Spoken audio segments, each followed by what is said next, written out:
It ain't the left side or the right side, and it must be the FinSide. It ain't the left side. Thank you, Solo D. Welcome to another episode of On the FinSide here with Kat and Paul. Follow us on Facebook, Twitter, Spreaker, iTunes, YouTube, iHeartRadio, and Spotify. I'm Brian Cat NFL, and Paul is fanatic_pick on Twitter. The NFL season has been thrown into really a giant tailspin here with this coronavirus. We hope everybody is safe out there, and we hope this next 20, 30 minutes provides a real necessary distraction with free agency right around the corner.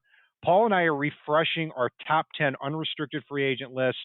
The tampering period, we're recording this here the night before, and we're going to get this up here quickly, so hopefully this reaches you before the free agency tampering period kicks off. The overwhelming opinion right now from everything I've been reading is that there are three names that really pop out as kind of the bigger name free agents in that first wave that the Dolphins could be interested in. It could all be speculation, but it does make sense when you look at the needs and where they're coming from. That's running back Melvin Gordon, cornerback Logan Ryan, and linebacker Kyle Van Noy. So, Paul, I can kind of understand the link with the former Patriots as well as such a big need at running back. I can understand the link, but at the same time, I think you can get a Melvin Gordon equivalent without spending Melvin Gordon money. Between the draft, you can get some supplemental guys in free agency, but it's Melvin I'm not sold on. And again, anytime any expatriate that's tied to Brian Flores in any way, shape, or form shakes free, you're gonna hear rumors about it. I don't buy the Logan Ryan one. I think there's better cornerbacks on the market, and I've got Van Noy on my list, but he's not the highest guy on my list. I like what we saw out of Van Ginkel. I like what we've seen out of Vince Beagle, who they did make a qualifying offer to. I think Van Noy's, if he's leaving New England, he's going to be trying to cash in for a payday, in my opinion, and I'm good there. Yeah, I'll tell you that none of those three guys are going to be on my top 10 list, but I wouldn't be angered if one of them were signed. I mean, Melvin Gordon, I agree with you there that you're going to have to pay him some money, but I wonder how much now, because Austin Eckler, his backup, gets $6 million a year to stay with the Chargers as a restricted free agent. I do think Gordon gets more than that, but if they can get him for $8 million a year, the argument can be made that they're spending that $8 million, and now they don't have to draft a running back in the first two rounds of the draft. Yeah, I think that's where you and I have differed a little bit at the running back position. I don't think you even have to in the first two rounds of the draft. I think there are guys that fit the scheme that'll be there in round 3 or 4 that can come in and be immediate contributors. And I like some of the back end guys for the depth.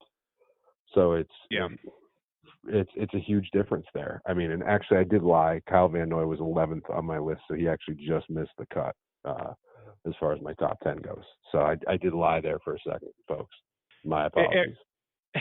At running back, yeah, if I don't necessarily want, I'd actually prefer they don't sign Gordon and use a pick in the second round on whoever falls, whether it's J.K. Dobbins, Jonathan Taylor, Clyde Edwards-Helaire, you name it. But anyway, we could go into the draft all night, but let's stick with free agency. But before we get to that, another interesting name that's been thrown out there is Trent Williams. It looks like all those wounds haven't healed in Washington. He's 31 years old, multiple-time Pro Bowler. I mean, heck, might be a couple of Pro Bowls away from a Hall of Fame career.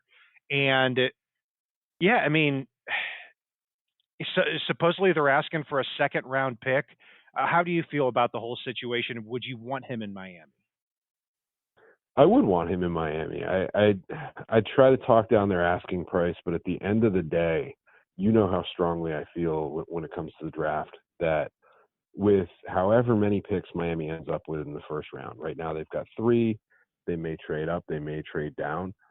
Based on how that board looks right now, Miami's going to have to use a pick on a left tackle in round 1. If they get Trent Williams, they don't have to do that. they can pass on all these great left tackles, possibly be able to make some moves with their first-round picks to reacquire that second-round pick if they give it up. And it'd be a huge, huge piece in fixing their offensive line here. So, yeah, I would give up the second-round pick. I try to talk that asking price down, though. Yeah, that 56 pick, I would have to say overall I would give it. But if it's a 3 and a 5, that's an even bigger no-brainer for me. I mean, when you start talking about the 56th or the 70th pick, I mean, would you rather have Trent Williams for 3 or 4 years, or would you rather have, Sadiq Charles from LSU or Matt Pert from Connecticut, a project that you're hoping is going to be a decent player?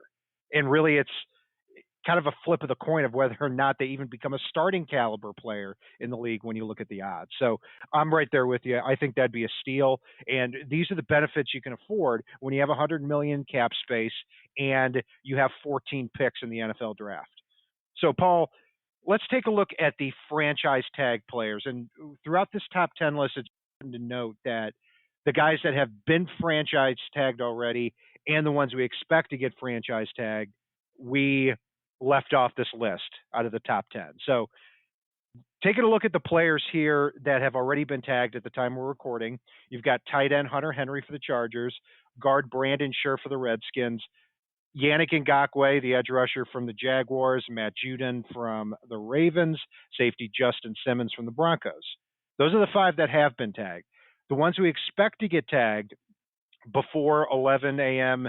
Central and noon Eastern on the 16th. Quarterback Dak Prescott, running back Derrick Henry, wide receiver AJ Green, defensive tackle Chris Jones, defensive tackle Eric Armstead, defensive tackle Leonard Williams, edge rusher Shaq Barrett, and edge player Bud Dupree.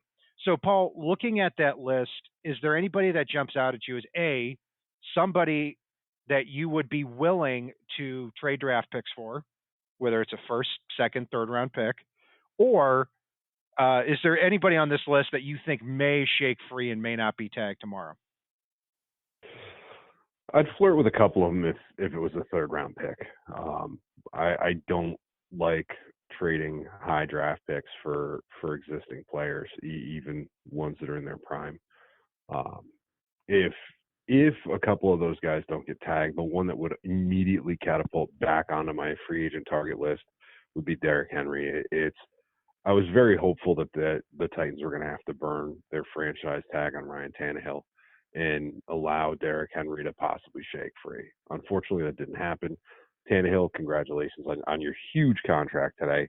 I know some folks are sticker shocked at that contract, and you have to also take into account that contract is not going to look huge in a couple of years based on the new CBA.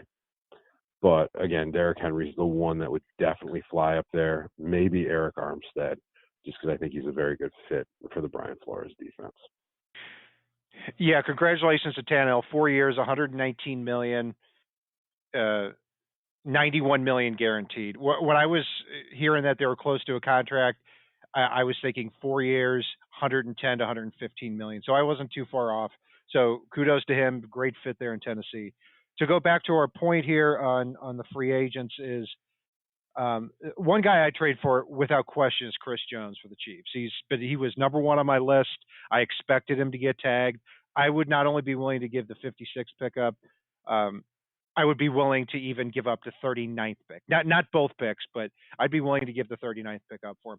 26 years old, and in my opinion, one of the best, probably the best interior defensive player in the game besides Aaron Donald. I mean, and somebody that in this defense, Chris Jones, Davin Gotcha, and Christian Wilkins, there would be immense pressure on them to be the three that create pressure there on the inside and get the work done so that you could take the other 8 defensive players and have them playing front to back a little bit more. So Chris Jones would certainly be one. Other than that, I'm not quite sure. I'm not blown away with anybody. Shaq Barrett and Bud Dupree, I'm not going to call them one-year wonders, but they certainly, I don't think you're going to ever see them play any better than they did this past year. So I'd probably pass on spending draft picks for both of them.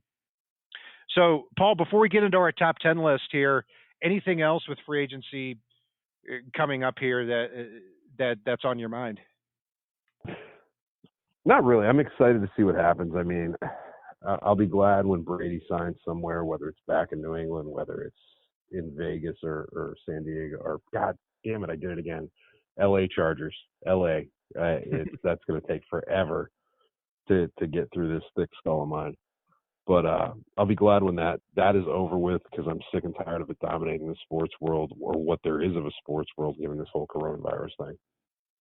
Yeah, and the latest word there is the Bucks and the Patriots are the two front runners on that. Let's see if anybody else comes up. I was thinking the Raiders or the Chargers might come in there. Doesn't look like it's going to be the case right now, but if it is, it would certainly throw a lot of things out of whack. So, Paul, these top 10 unrestricted free agents, and this is what Paul and I would do if we were the general manager of the team. So, still some good talent out there. Let's start at number 10. Who came in at number 10 on your list? The only running back I have on my list is here at number 10, believe it or not, now that Derrick Henry's off the table. Jordan Howard. He's removed from some pretty good seasons. I think he's a great fit for the Chan Gailey offense. He can catch the ball out of the backfield, and he's a hell of a lot better than anything we've got on the roster today. So he slips in here at number 10 for me. I've got Andres Pete from the Saints, and I don't like Andres Pete all that much as a guard. I think he's been incredibly overrated, yet he made the Pro Bowl and twice in the last 3 years, but I think it was based on reputation only, and because he was playing with the Saints. 6'7", 316 pounds, played left tackle at Stanford, and I think he's always been playing out of place. And if he's counted as a left tackle, then I think he dwarfs everybody else in this free agent class. So he's somebody that can also give you some options on the left side of that line. Worst case scenario, he plays left guard, and you probably have the best left guard in your roster still. Number 9, Paul. Number 9, offensive guard. You're gonna see a couple of themes throughout my top 10 list, and I know we did this exercise a couple months ago, and God, I can't believe it's been a couple months already. But offensive guard, Graham Glasgow. He can immediately come in and impact this offensive line. This offensive line is in drastic need of starters, especially given the fact that Miami surprisingly did not pick up the option on Daniel Kilgore, despite the fact that I wanted to upgrade in the draft this offseason. Yeah, Graham is a plug-and-play starter. As soon as you sign that ink hits paper, he goes right to number 1 on the depth chart at guard. 9 for me is nose tackle, defensive lineman, Javon Hargrave. Even though not the biggest need, because I think Gotcha's best fit is at nose tackle, I'd be willing to change the rules a little bit there. He has 10.5 sacks over the last 2 years. I think he can move around a little bit. He's got a little more athleticism than given credit for. The only possible hesitation is he's probably going to cost over $10 million a year. You wonder if you want to pay that for a defensive tackle. So, yeah, Hargrave comes in at number 9.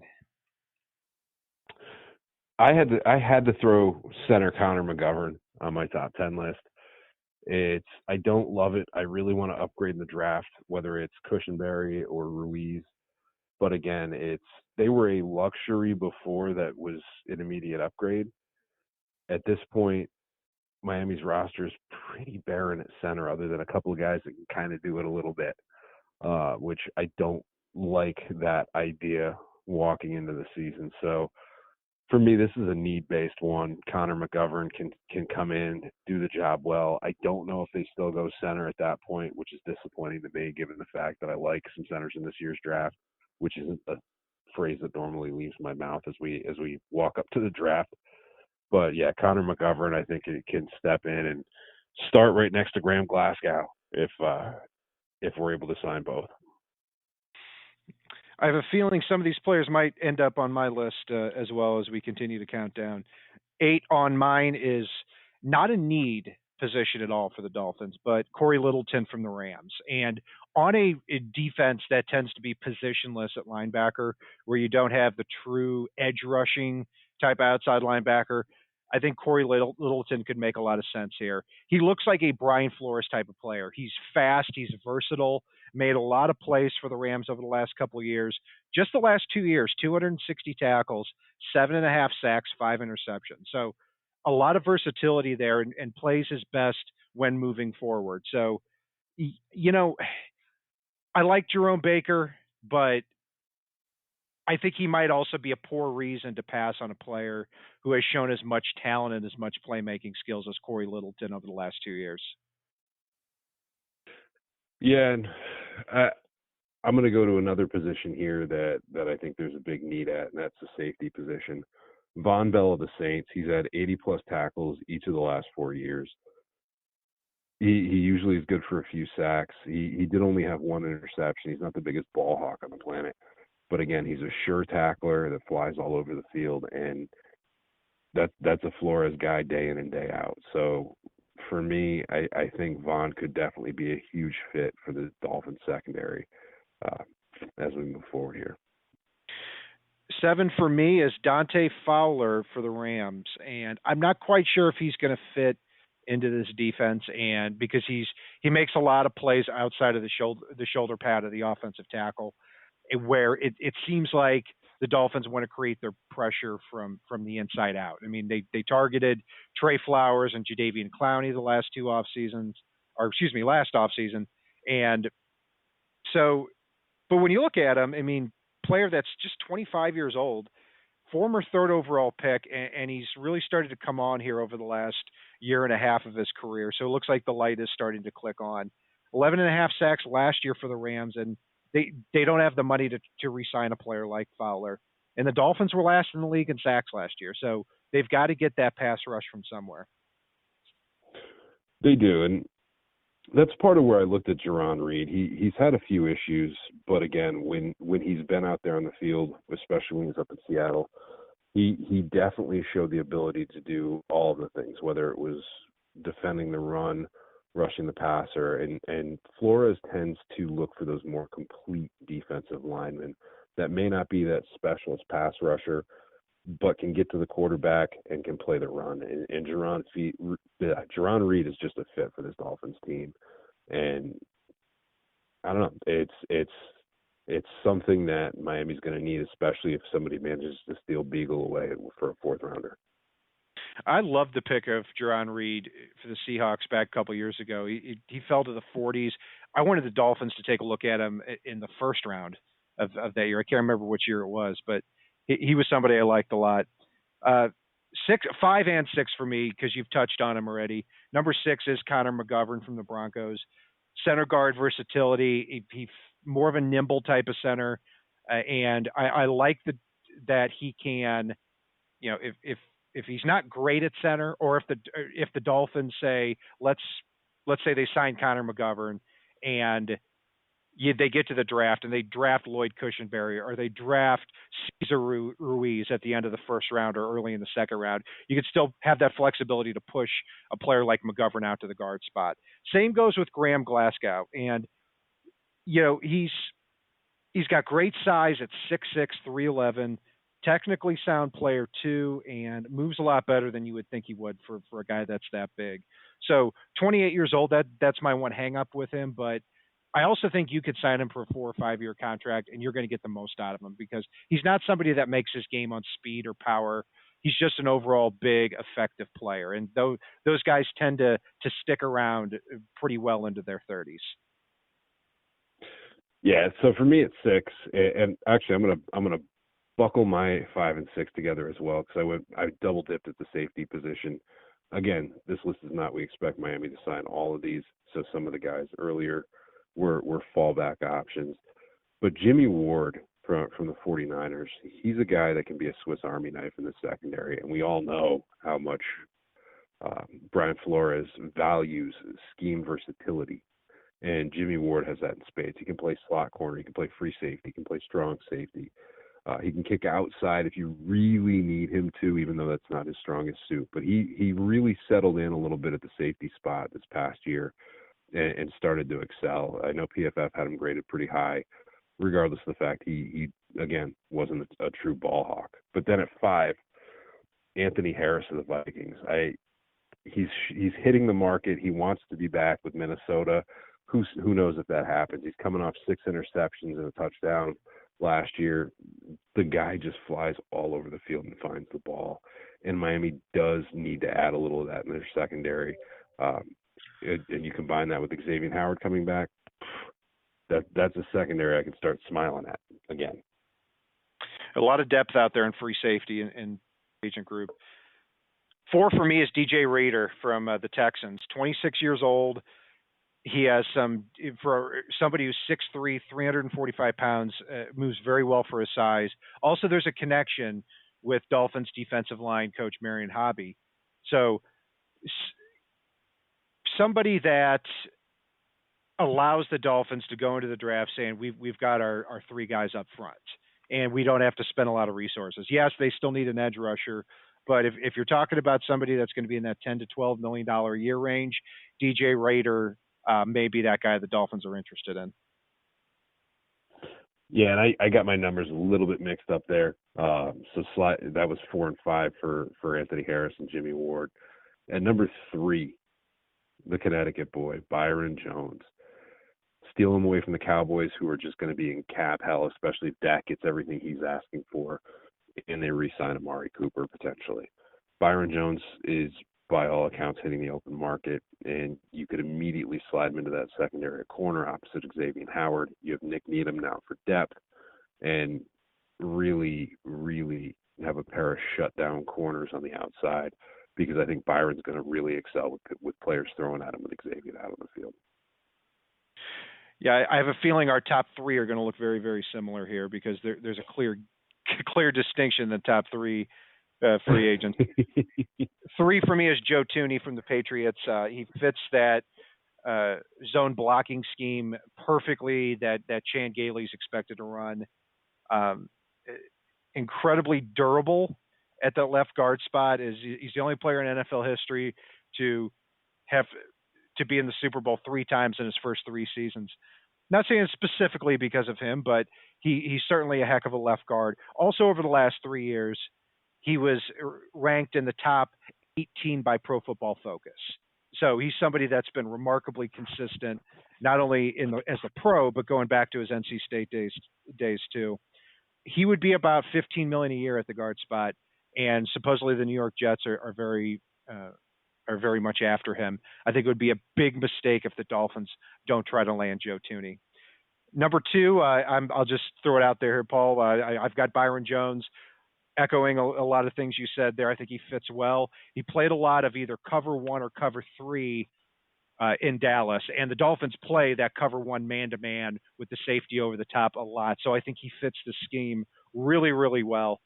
No interceptions over the last 2 years, but that doesn't really bother me for a man-to-man cornerback. He's got his back to the ball a lot, and he's sticky on those receivers. So either one would be a fantastic addition. So should we just count down and say it together here for number 1 on the list? Because I think we both got the same guy here. And I'm not sure if you said number 2, but I'm assuming Thuney was number 2 for you. Oh yeah, sorry. Yeah, Thuney was number 2. And number 1, Jackie Boy from Tennessee. He's going to shake free especially if they re-sign Derrick Henry. Miami's had a gaping hole at right tackle since Juwan James started getting injury prone, and I'm telling you, if Miami can sign a few of these linemen before the draft this week, Miami's line being in good shape completely changes their landscape of what they can do with those 14 picks and what they will do with those 14 picks. Because if Miami's able to get, say, Conklin, Thuney, and Connor McGovern, there is nothing that they have to do other than that left tackle position. If they manage to trade for Trent Williams as well, there's nothing they have to do along that offensive line. Everything else is just gravy on top. And what they're able to do, they're able to fix their secondary in the draft. They're able to fix linebacker, their D-line. And Jack Conklin is such a key, critical piece because he's a jewel out in free agency at right tackle compared to anybody else on the market. And he's right in the prime of his career. so he fits with Miami's vision for the future while also answering questions about now. I'm right there with you. I mean, to me, there is no excuse with the Dolphins, who have the most free agent money by far and no state income tax, to not come away with Jack Conklin and or Joe Thuney. I don't think it'd be both, but it should be at least one. And there's a lot of reasons behind that. Number one, I mean, what are you harboring all this money for? I mean, the Dolphins do not need to go out in free agency and sign 15 players at $4 or $5 million a year each. And if you go back to what the Dolphins have done over the last couple of years, it's not the Ndamukong Suhs that have hurt them. Ndamukong Suh is a top 5 defensive tackle. It's the players like Danny Amendola and Nate Allen and Byron Maxwell. These guys that cost $5 to $7 million a year and aren't very good to begin with, and their previous team agreed, or else they would be there for $5 or $7 million a year. Yeah, it's. I am ridiculously. I mean, I look at this CBA as well. I mean, people want to freak out at the idea that Conklin might command 15 to 17 million in free agency. You need to keep in mind, for the listeners out there, we're going to an expanded playoff this year with 2 additional teams. We're going to be expanding the regular season probably in 2021. There's going to be so much additional TV marketing money in the pot that the salary cap could literally jump by 30 to 50 million next year alone, and then possibly another 20 to 30 million the following year. So you look at that, and suddenly that 17 million for a cornerstone right tackle for the next several years is chump change compared to what some of the guys will be getting on the open market next year and the year after. So 17 million, with the fact that Miami's going to have 90 plus million in cap space, I'm not even blinking signing a cornerstone player on the offensive line like Jack Conklin. And Conklin and Thuney are players that are going to be around here in 3 to 5 years too. I mean, Jack Conklin is 26, Joe Thuney's 27. And you hit the nail on the head, Paul. If you sign these 2 guys, what it also allows you to do, not only to get really good offensive linemen that you know what you're going to get out of them, and that's a very, very good player. It allows you to move Jesse Davis to right guard. It also allows you to move Michael Dieter possibly to center. Now, you can, yes, you still need a left tackle in the draft, but if you don't get a center or right guard, that doesn't necessarily mean you're screwed at those positions. So, yeah, I agree with you on that. Also, too, I like that we left Kyle Van Noy and Logan Ryan off the list. They weren't far off from me. I think they're very good players. But if the Dolphins are going to draft Tua or Jordan Love, hopefully not Justin Herbert, if they draft Tua or Jordan Love, say in the top 5 or somewhere in the first round, or any quarterback, you're probably not getting immediate results out of them anyway. So if you sign Van Noy or Logan Ryan, they're 29 now. They could be 32 by the time that quarterback hits that elite level, whoever it is. No, I'm with you 100%. And you know, I don't get the Logan Ryan love. I've never thought he was special. I think he made one special play, and he's been making, you know, he's the one-hit wonder at corner to me. And I don't care what he did. I care about what he's going to do, and I don't think he fits that mold to drive forward here in Miami for years to come. And Van Noy, yeah, I like the player. I wouldn't be upset if they sign him, but CK had a very valid point when it comes to Vince Beagle. It's how much of it's the player and how much of it's the scheme and usage of the player, and really being that person that's put in that position to succeed. And that's a very intriguing question when it comes to Van Noy, and I'm not willing to pay the money that it's going to take to find out the answer, which could go either way. And 2 other sleepers on my list here to round things out. Mackenzie Alexander from the Vikings, the cornerback. He's somebody I think has been hidden for a while. He can play outside. He can play inside. I liked him coming out of Clemson. And Kendall Fuller from the Chiefs. This is somebody the Chiefs thought enough of to include in the Alex Smith trade. He's 25 years old, can play some safety, can play some nickelback, so has some of that versatility too. And Paul, I did like your list a lot as well, and I'm kicking myself now that we didn't do a top 15 list, because a lot of these players you had 5 through 10 would have been in that list, like Von Bell, like Jimmy Ward, who's an interesting guy, like Anthony Harris. And yeah, so free safety is going to be a very, very deep position. You've also got Demarius Randall from the Browns. There could be 6 or 7 starting caliber free safeties in this class. Trey Boston. Yeah, Trey Boston, who seems to be a free agent every year for some reason. Then he gets by a team late, and then has 4 or 5 interceptions, and then the next offseason nobody wants him.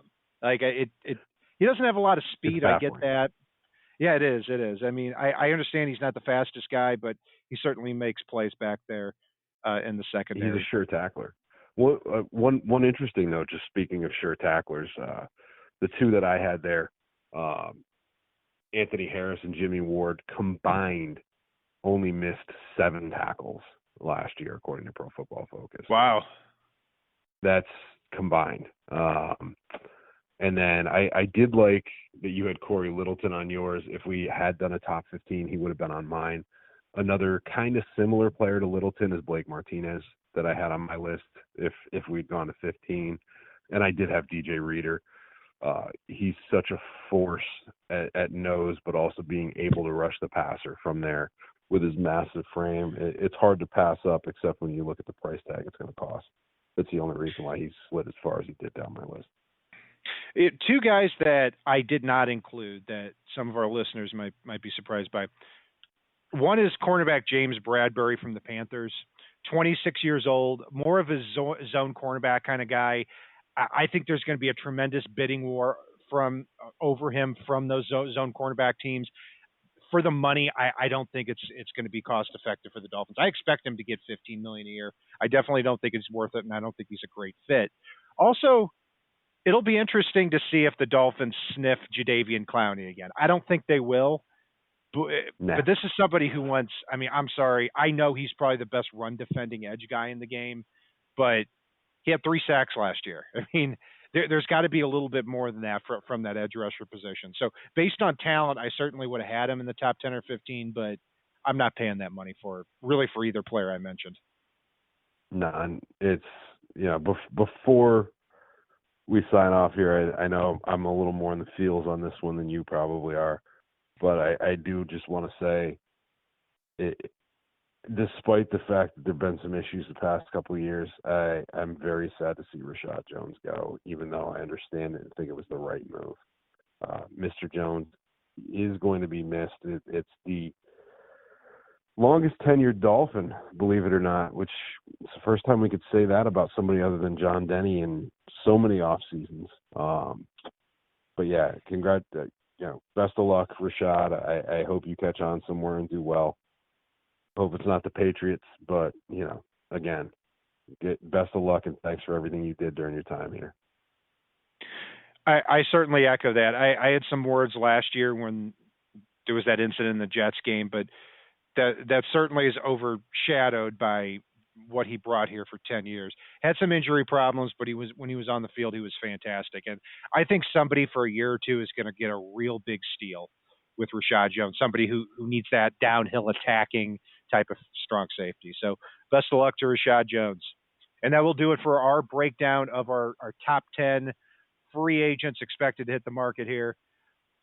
I am Brian Cat NFL, and Paul is Fanatic_Pick on Twitter. You can follow us on Facebook, Twitter, Spreaker, iTunes, YouTube, iHeartRadio, and on Spotify. And if it's not on the right side and it's not on the left side, it's on the FinSide. Sola D, take us home. It ain't the left side or the right side, and it must be the FinSide. It ain't the left side or the right side, and it must be the FinSide. Listen, Dolphins fans across the land all tuning in to see what Brian Cat and